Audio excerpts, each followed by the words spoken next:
سلام دوستان، صبحتون بخیر. امیدوارم خوب و سلامت باشین. دوستان، من خواستم روند کارمو که در رابطه با تلها هستش خدمتتون بگم که چه مدلیه. اینکه چون که خیلی از دوستان هستن که همش به من میگن که شمیلا جون عمده فروش ندارین، ما عمده میخوایم. اینو میخواستم بگم ما یه کارگاه خیلی کوچیک هستیم، 2 نفره در واقع، یا بعض وقتا 3 نفره.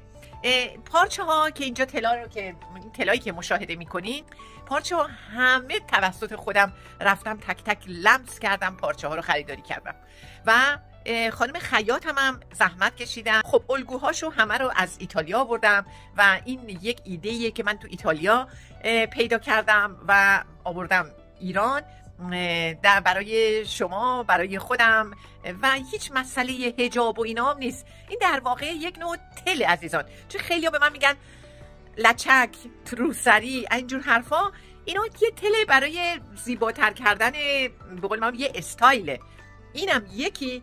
این که اینا رو همه رو دوخ میزنیم. من اینجا توی همین کمد به قول من محقرم اینا رو به رنگ میچینم و استوریاشو توی پیج شمیلا استایل میذارم. من اولا ازتون خواهش میکنم قبل از خرید به ویدیوهایی که در پیج شمیلا استایل گذاشتم و توضیحات کافی در رابطه با این تلها دادم، این چتریمو درست کنم، قبل از خرید یه نگاهی به اونا بندازین و چون که اونجا من توضیحات کافی دادم و سفارشات فقط و فقط رو شماره واتساپ که خودم جوابگو هستم و خودم طرف شما هستم جوابگویی میشه که از همین اول این شماره تلفن رو نوشتم.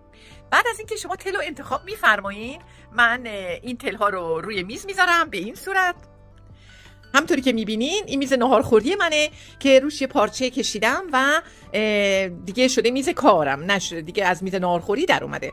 به هر حال من اینا رو دونه دونه سفارشات شما رو چیدم، اسما روشه که همشون امروز بسته بندی میشن که پاکت هم همه همینجاست و دونه دونه دقت میشه آدرسات درست باشه و به تیپکس ارسال میشه و به طریق تیپکس خدمتتون ارسال میشه. خیلی ها شاکی هستن از اینکه با تیپکس نفرستیم. عزیزان، تیپکس هم بیمه هستش، ما الان چند سال باهاشون کار میکنیم، من خیلی راضیم، هیچ بسته‌ای گم نشده و در ضمن اینکه برای من خیلی راحت تره، برای اینکه پست پرند وسط یه پارک که اصلا ماشین نمیره و برای من و همکارا بسته بردن وسط یک پارک که ماشین نمیره خیلی مشکله. به هر حال همه سفارشات با تیپکس ارسال میشه.